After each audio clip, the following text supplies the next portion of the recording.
El túnel.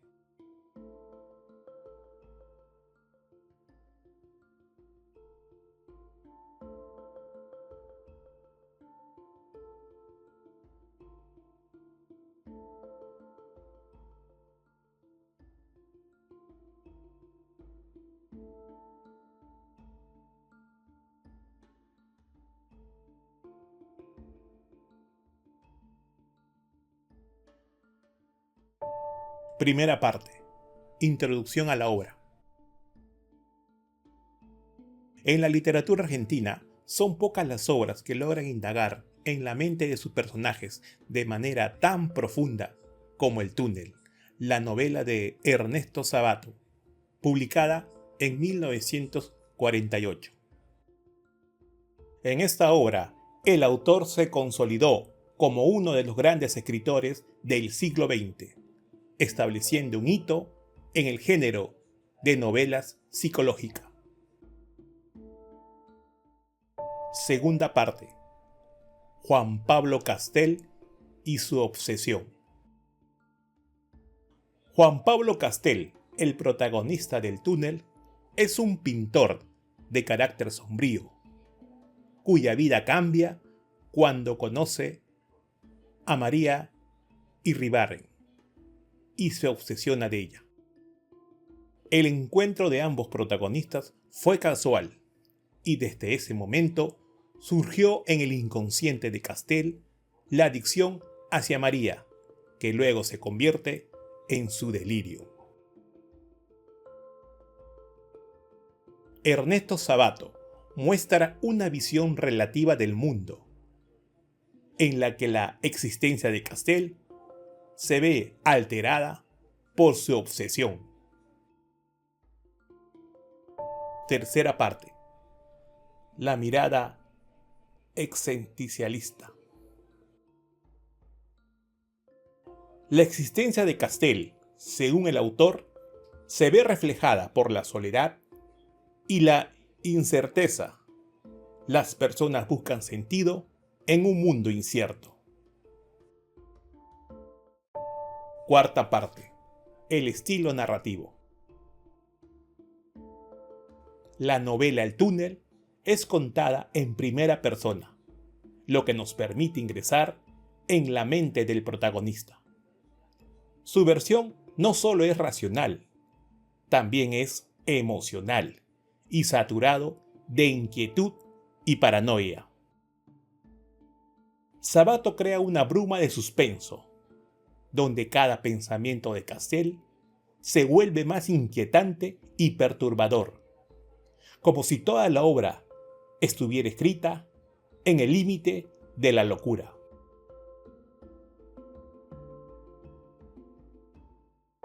Quinta parte. El túnel como metáfora. El túnel no solo es una palabra, sino una metáfora en la que Juan Pablo Castel está aprisionado en su propia mente, en un laberinto psicológico, el cual le es inevitable salir. Un hombre obsesionado que ve el mundo a través de su dolor y desesperanza. La vida para él es una constante oscuridad de la que no puede salir. Sexta parte. Impacto de la obra. Desde su publicación, El túnel ha marcado una huella en el género psicológico. Su exploración de ser y la obsesión siguen siendo relevantes en la actualidad. La obra El túnel plantea una reflexión profunda sobre la fragilidad de la mente humana y la delgada línea que separa la cordura de la locura.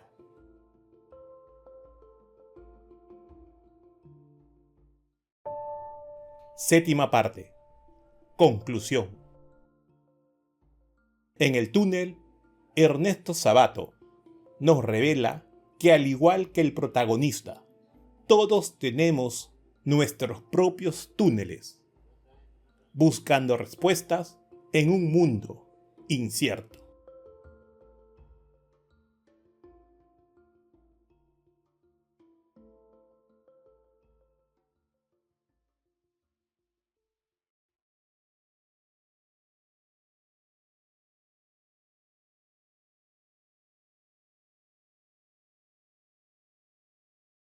Buenas tardes, profesora. Buenas tardes, compañeros. Mi nombre es Alison Campos y el día de hoy vamos a realizar una entrevista al profesor Eric Pais acerca sobre el reportaje de El túnel de Ernesto Sabato. Vamos a realizar la primera pregunta. En El túnel, Ernesto Sabato aborda temas como la obsesión y la soledad. ¿Cómo considera que estos temas repercuten en el contexto histórico y social de su tiempo?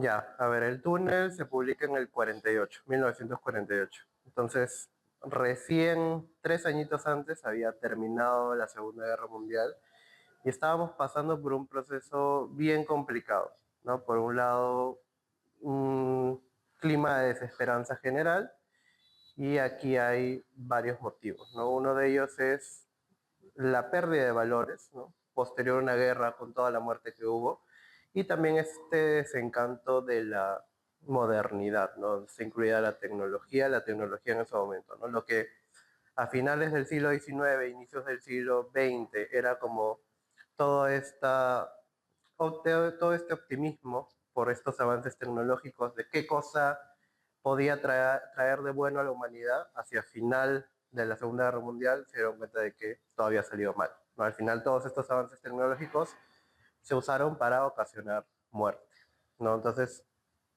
este contexto, por más de que haya sido, digamos, realizado por países del hemisferio norte, repercute en todos lados, ¿no? Y obviamente que llega también a Argentina. Entonces, estas características también se sienten en la novela del túnel, ¿no? Está en el mismo protagonista, está también este desencanto de lo moderno, estas ganas de no querer interactuar, estas ganas de estar en una soledad, pero en el fondo está tratando de buscar una conexión, ¿no? El protagonista. Ya. Gracias, profesor. Pasamos a la segunda pregunta. En cuanto a la escritura de Sabato, ¿qué características considera que lo definen como actor y cómo se relacionan estas características con el estilo narrativo en El túnel? Ya, Sábato en general tiene introspección psicológica y también justamente critica la modernidad de manera general. Y si lo vemos en el túnel, tal cual, está ahí. Y en realidad podría pensarse de que podría ser muy sencillo, ¿no? Porque tenemos una narración en primera persona, tenemos una narración relativamente limpia en cuanto a tiempo, ¿no? Es simplemente constante en la línea de tiempo, simplemente nos anuncia el narrador que está en la cárcel, nos va a contar cómo es que ha llegado ahí y a partir de ahí todo está en orden, ¿no? No hay ningún juego en el tiempo, por ejemplo. Y lo otro también que es un discurso directo, ¿no? Es decir, sabemos qué personaje está hablando en ese momento, no, no hay ningún tipo de confusión. Entonces, en principio podría parecer sencillo, pero el agregado está en el estado mental del protagonista, ¿no? Entonces, a nivel psicológico aparece esta complejidad. Ya no solamente es una persona mentalmente estable, sino toda esta introspección psicológica propia de Sábato, acá se ve complejizada con un personaje que está aislado, que tiene una percepción de la realidad un poco también alterada y que este aislamiento justamente tiene como consecuencia ver cosas en principio, ¿no? En principio ver cosas donde no las hay, ¿no? Como esta supuesta conexión que tiene con María. Ya, profesor. Gracias. Tercera pregunta. ¿De qué manera el túnel puede interpretarse como una reflexión sobre el peligro del aislamiento y la desconexión entre las personas? Bien, hay que tomar en cuenta los dos aislamientos que tiene el protagonista Castel. Uno es físico, digamos, o sea, no tiene una interacción con personas, pero también a nivel psicológico, digamos, mental, está este aislamiento en el que prefiere también, a partir de esta nueva interacción, prefiere crear su propia realidad en paralelo. Entonces, el protagonista no está 100% aislado porque crea, ¿no? Esta obra, pero justamente ahí hay dos aspectos importantes, ¿no? El protagonista en el fondo está buscando una conexión. Y bueno, si uno lee un poquito sobre los análisis sobre el túnel, muchos hablan de que está buscando en realidad una especie de conexión materna, porque justamente el cuadro que él expone se llama Maternidad y justamente la persona con la que se obsesiona es María, ¿no? El nombre de la madre más famosa de todas, de la religión cristiana en este caso. Entonces, a partir de ahí, Castell intenta esta interacción a partir de crear esta realidad, pero no puede salir finalmente de este aislamiento. No hay una serie de, digamos, hay una espiral de acciones que a partir de este aislamiento tan prolongado, y especialmente a nivel mental, finalmente lo llevan a una práctica destructiva, ¿no? Digamos que en una época más posmoderna actual podríamos decir autodestructiva, pero en este caso, ¿no? Todavía a mitad del siglo XX es destructiva, que es decidir matar finalmente a esa persona con la que supuestamente podía haber una conexión. Gracias, profesor. Cuarta pregunta. Juan Pablo Castell parece ver a María como un objeto de deseo físico y al mismo tiempo como alguien que lo entiende. ¿Qué significa esta idealización de María para su carácter y su desarrollo en la novela? ¿Y cómo influye esta percepción distorsionada de María en sus decisiones y en la evolución de su obsesión a lo largo de la novela? Claro, desde que, en realidad desde el inicio, con la exposición de este cuadro, Castell de alguna manera se inventa esta conexión, ¿no? Digamos que lo que él percibe es que todo el público que está viendo el cuadro está notando otros detalles, detalles técnicos, detalles de repente alrededor de la ventana y la mujer, pero es María la que se da cuenta de que el cuadro lo que expresa es justamente la soledad que está sintiendo Castell. Entonces, Castell, a partir de esta interpretación acertada que tiene María, ya con solo eso se crea una imagen en la cabeza